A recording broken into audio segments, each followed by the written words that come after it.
secara ringkas bagaimana sih pembinaan disiplin dan perilaku pada peserta didik. Pertama yang perlu kita ketahui, apa pengertian dari disiplin dan perilaku? Disiplin merupakan perasaan taat dan patuh terhadap nilai-nilai yang dipercaya sebagai tanggung jawabnya. Dengan disiplin akan kita tahu bagaimana membedakan hal-hal yang wajib kita lakukan, yang boleh kita lakukan, dan seharusnya yang tidak kita lakukan karena hal-hal yang dilarang. Yang kedua, perilaku. Perilaku adalah yang dimiliki oleh manusia yang dapat dipengaruhi oleh sikap, emosi, adat, kekuasaan, persuasi, dan atau genetik. Perilaku yang merupakan tingkah laku manusia dengan dirinya sendiri ataupun dengan lingkungannya. Selanjutnya, teori-teori disiplin belajar. Ada 5 teori disiplin belajar. Yang pertama, teori disiplin mental. Yang kedua, teori disiplin positif. Yang ketiga, teori disiplin waktu. Yang keempat, teori disiplin perbuatan. Dan yang terakhir, teori disiplin menaati norma dan tata tertib. Teori disiplin mental diartikan sebagai pengembangan diri, kekuatan, kemampuan, dan potensi-potensi dimiliki individu. Nah, dengan disiplin mental ini menciptakan mental para peserta didik yang kuat, karena dengan mental akan lebih menyerap ilmu yang telah diberikan tanpa ada rasa takut dan malu. Yang kedua, teori disiplin positif.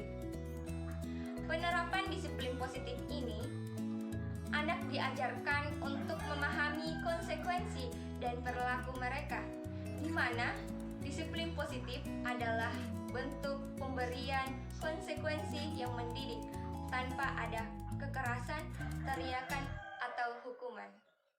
Yang ketiga, teori disiplin waktu.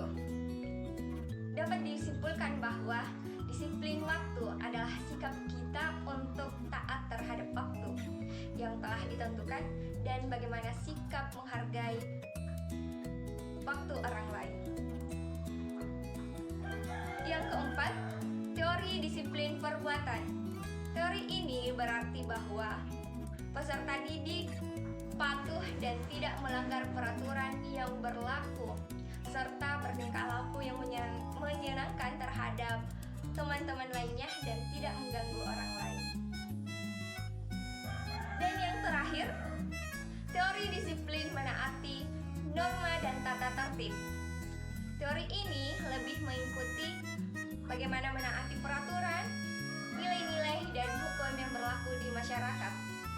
Dengan ini, guru membimbing siswa untuk menaati norma dan tata tertib dengan cara yang jauh lebih baik.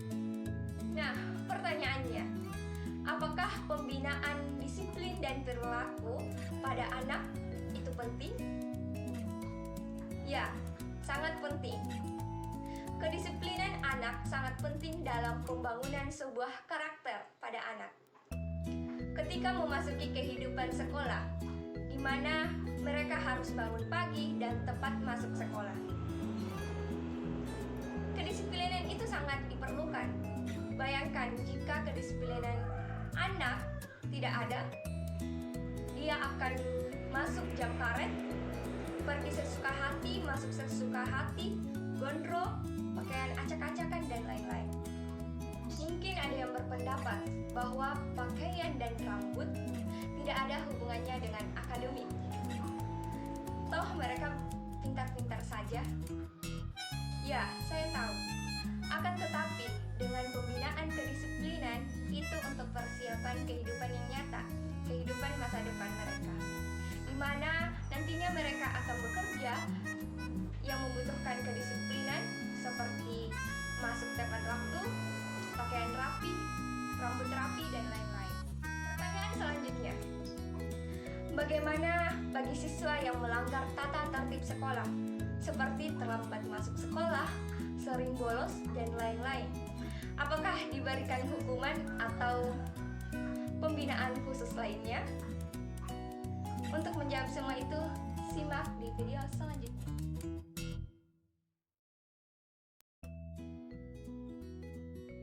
Konsekuensi logis, bukan hukuman.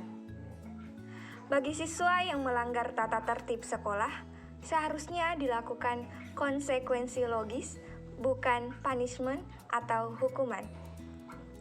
Tidak semua siswa dapat menerima hukuman dengan baik. Ada efek jerah serta efek samping yang dapat membuat siswa justru akan menanamkan rasa dendam kepada guru, bukan mengubah perilaku siswa menjadi lebih baik, akan justru memberikan dampak psikologis dalam dirinya. Oleh karena itu, sebaiknya menerapkan konsekuensi logis, bukan hukuman. Misal, jika merusak, maka memperbaiki. Jika mengabaikan kewajiban, maka kehilangan hak. Jika melakukan bullying, maka diberikan jeda. Tidak sekedar memperbaiki diri, tetapi memberikan solusi dari permasalahan yang ada. Tidak bersifat menjatuhkan harga diri siswa atau mempermalukan. Dengan hukuman justru akan memberikan efek negatif yang akan membuat siswa dendam terhadap gurunya atau menarik diri. Nah, kesimpulannya, untuk menjaga dan meningkatkan kedisiplinan pada peserta didik, yang perlu kita lakukan. Pertama, guru menunggu kedatangan siswa di gerbang sekolah dengan wajah yang ceria dan sapaan yang ramah yang dapat menyenangkan hati siswa dan memberikan semangat di pagi hari. Yang kedua, memeriksa kelengkapan siswa. Sebelum pelajaran dimulai, guru memeriksa segala atribut yang dimiliki oleh siswa, misal seperti simbol sekolah, kaos kaki, baju, rambut, dan lain-lain. Yang ketiga, tetapkanlah rutinitas harian. Yang keempat, tidak menunda-nunda pekerjaan. Yang kelima, mulailah dari hal yang kecil. Demikian materi yang sempat saya sampaikan. Mohon maaf yang sebesar-besarnya apabila dalam penyampaian materi masih banyak kekurangan. Saya ucapkan terima kasih.